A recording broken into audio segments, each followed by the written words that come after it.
시편 68편 19절에서 35절 본문으로 날마다 우리의 짐을 져주시는 하나님이라는 제목으로 말씀을 전하겠습니다.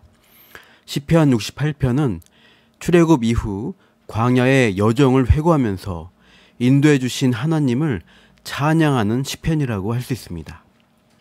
곳곳에 출애굽의 이미지가 많이 나오죠. 광야라는 지역이 계속 언급되고 시내산이라는 구체적인 지명도 8절에 등장합니다. 시내산 강림대를 연상시키는 연기, 땅의 진동 같은 표현도 나옵니다. 백성들이 광야에서 행진했던 것도 묘사하죠. 이렇게 출애굽 광야의 여정 가운데 하나님은 큰 능력과 나타나심으로 그 백성을 인도하셨음을 회고합니다. 시편 68편 1절에서는 하나님이 일어나시는 모습으로, 7절에서는 백성 앞에서 앞서 나가시는 모습으로 그 백성을 인도하시며 원수들을 무찌르는 것을 묘사했습니다.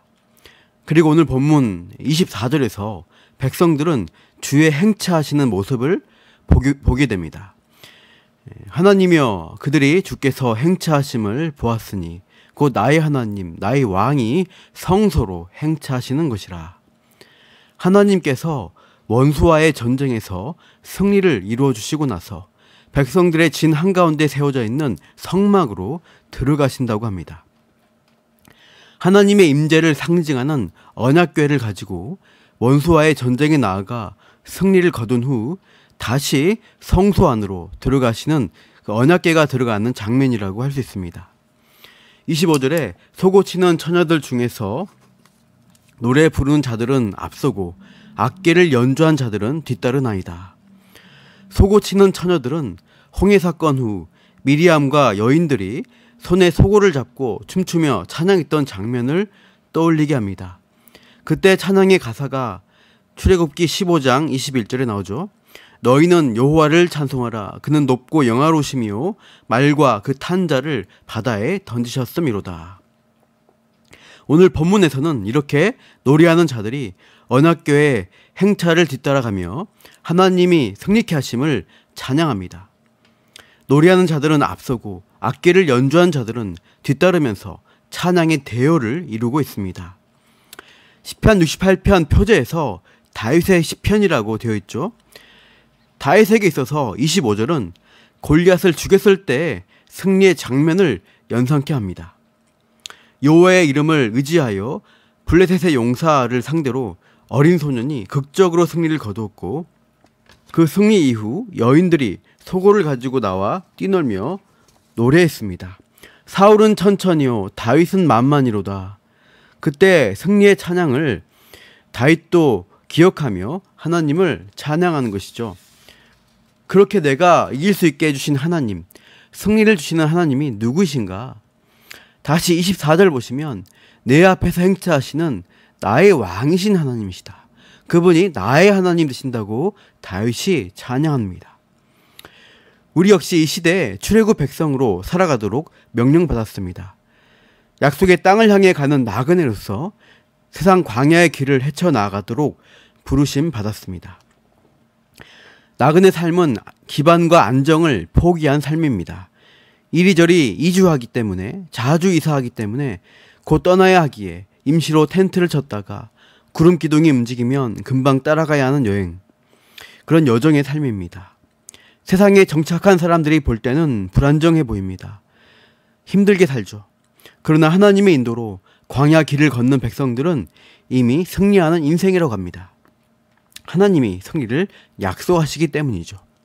당장은 나그네 인생 같지만, 우리를 보호해주는 기반이 없어 유리방황하는 인생 같지만, 가장 강하신 하나님께서 우리의 왕 되어주시고 우리를 책임지시기에 순례자 같은 나그네 인생이 안정되고 보장되는 인생이라고 할 수 있습니다. 다윗이 사울의 추격을 피해 도망 다녔던 광야 생활이 얼마나 불안불안하고 위태했을까요? 바위 틈, 동굴 속, 들판과 수풀에서 불안하고 힘들었지만 때때로 다윗은 수금을 타며 하나님을 찬양했습니다. 나그네 인생이지만 하나님이 지금까지 지키시고 살려주셨다. 앞으로도 책임지시고 승리케 하실 것을 믿으며 믿음으로 찬양하며 약속의 말씀을 묵상하며 기도했을 것입니다.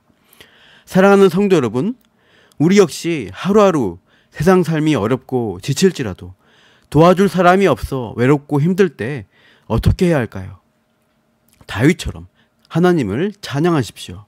하나님의 약속과 승리의 말씀을 붙들고 묵상하는 것입니다. 예를 들어 시편 121편과 같은 시편 말씀이 힘이 되죠. 시편 121편, 내가 산을 향하여 눈을 들리라. 나의 도움이 어디서 올까? 나의 도움은 천지를 지으신 여호와에게서 오다. 여호와께서 너를 실족하지 아니하게 하시며 너를 지키시는 이가 졸지 아니하시로다. 이스라엘을 지키시는 이는 졸지도 아니하시고 주무시지도 아니하시리로다. 여호와는 너를 지키시느니라. 여호와께서 네 오른쪽에서 내 그늘이 되시나니 낮의 해가 너를 상하게 하지 아니하며 밤의 달도 너를 해치지 아니하리로다.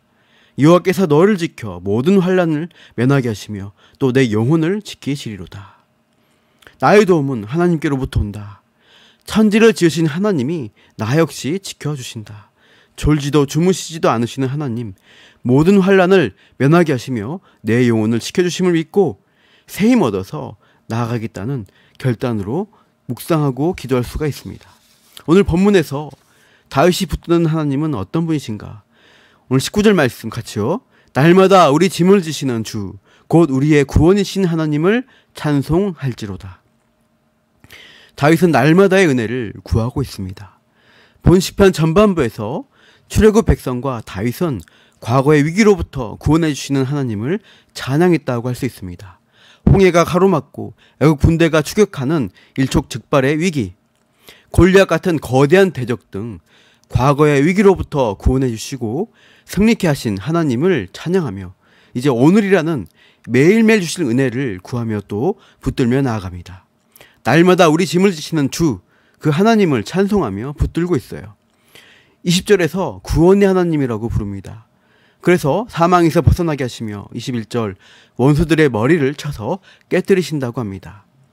날마다 우리 짐을 져주심으로 앞으로도 구원과 승리를 보장해 주실 것을 노리하는 것입니다.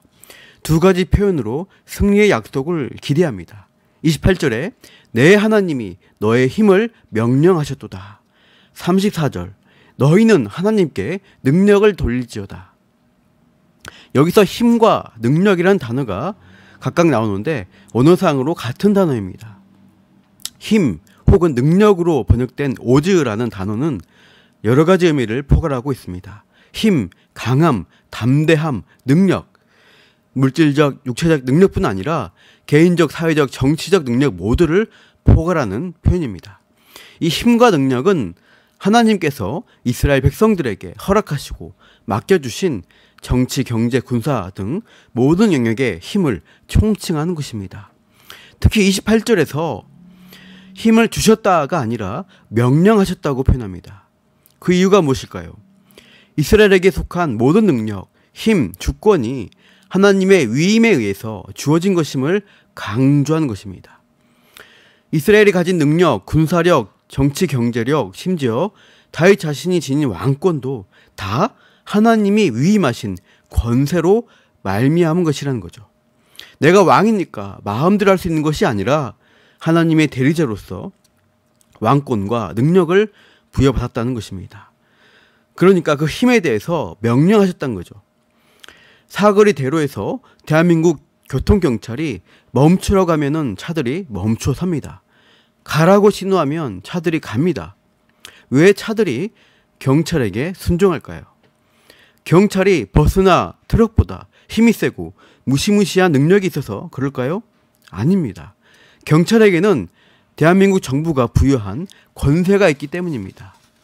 그래서 대한민국 국가가 위임한 권세로서 교통 현장에 명령을 내릴 수가 있는 것이고 차들은 그 권세에 순종하는 것입니다. 하나님 백성에게도 하나님께서 권세와 힘과 능력을 위임해 주셨습니다. 요한복음 1장 12절에 영접하는 자, 곧 그 이름을 믿는 자들에게는 하나님의 자녀가 되는 권세를 주셨으니 자녀 삼아주시는 권세로부터 승리와 소망에 대한 권세까지 하나님은 약속해 주셨습니다. 그러나 그 권세는 우리 자신에게서 나오는 것이 아닙니다. 권세 근원이신 하나님, 그분의 뜻을 묻고 따라가야 하겠죠. 당장 광야에 있는 출애굽 백성들에게 아무 때나 그들이 원하는 때마다 물이나 고기가 내려지지 않습니다. 하나님이 약속한 시간, 약속한 날에 만나를 내리시죠. 그것으로 우리의 생명이 유지가 되고 살 수 있게 됩니다. 하나님은 이제 막 출애굽한 백성을 사방이 막힌 홍해 바닷가로 일부러 들이셨습니다. 앞에는 바다, 뒤에는 애굽 군대를 배치하셨죠.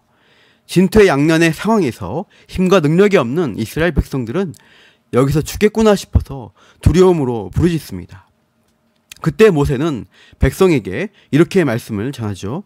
출애굽기 14장 13, 14절. 모세가 백성에게 이르되 너희는 두려워하지 말고 가만히 서서 여호와께서 오늘 너희를 위하여 행하시는 구원을 보라. 너희가 오늘 본 애굽 사람을 영원히 다시 보지 아니하리라. 여호와께서 너희를 위하여 싸우시리니 너희는 가만히 있을지니라. 이렇게 믿음의 훈련 가운데 때가 되었을 때 하나님의 힘과 능력으로 홍해를 가르시어 백성을 구원하셨습니다. 그 백성이 하나님께 속한 하나님이 책임지시는 백성임을 그런 식으로 증명해 주신 것이죠. 하나님은 그렇게 자신의 위엄을 나타내시며 출애굽 40년 동안 백성들에게 힘이 되시고 능력 되심을 보여주시면서 선한 길로 인도해 가셨습니다. 우리에게도 그렇게 힘과 능력을 주시며 선한 길로 인도하신다는 것을 믿으시기 바랍니다. 날마다 함께 해주시는 그 하나님을 찬양하십시오. 날마다 우리의 짐을 지시는 주, 곧 우리의 구원이신 하나님을 찬송할지로다. 하나님 아버지, 때론 이 세상 광야길을 지나가는 나그네 짐이 버거울 때가 있습니다. 그러나 우리가 혼자가 아니라 하나님이 함께 해주심을 믿습니다. 날마다 우리의 짐을 져주시는 구원의 하나님이 늘 함께 하시며 능히 감당할 힘과 능력을 주시기에 오늘도 나그네 길을 믿음으로 잘 감당케 하옵소서. 감사하며 이 모든 말씀 예수님 이름으로 기도합니다. 아멘.